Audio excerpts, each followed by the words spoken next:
Lance-toi et parle. Comment argumenter, organiser et exprimer ses idées? Alors, qui veut commencer? Donnez votre avis sur le film que nous avons vu. Le film était bon, mais bon, pas trop. Et je sais pas comment l'expliquer, mais il était très intéressant. Tu ne savais pas t'expliquer en français? Pas de problème. Nous donnerons des astuces pour savoir t'exprimer et savoir argumenter en français. À l'université, savoir argumenter est une compétence essentielle pour présenter un travail ou défendre une idée, ou même de commencer un débat. Mais comment structurer ses idées et convaincre son audition? Nous allons diviser l'explication en deux parties. Premièrement, on va se focaliser dans la structure. On peut structurer notre argument selon les types de questions ou le type de sujet. Mais la structure de notre argument peut se diviser en trois parties. En introduction, en développement et en conclusion. Quel est le rôle de chacun? Dans l'introduction, nous connaissons notre sujet.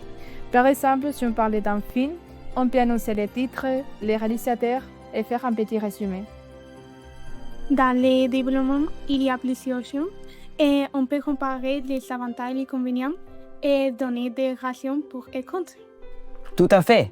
Et n'oubliez pas que c'est important d'appuyer votre argument dans des exemples, peut-être un article ou une expérience personnelle. Et la conclusion? Dans la conclusion, on résume les idées principales et on donne son opinion personnelle. Parfait. Souvenez-vous que ce schéma change selon le type d'analyse, comme par exemple dans les commentaires littéraires. Passons à la deuxième partie, les connecteurs. Ils servent à relier les idées et structurer votre discours. Donnez-moi quelques exemples sur son usage.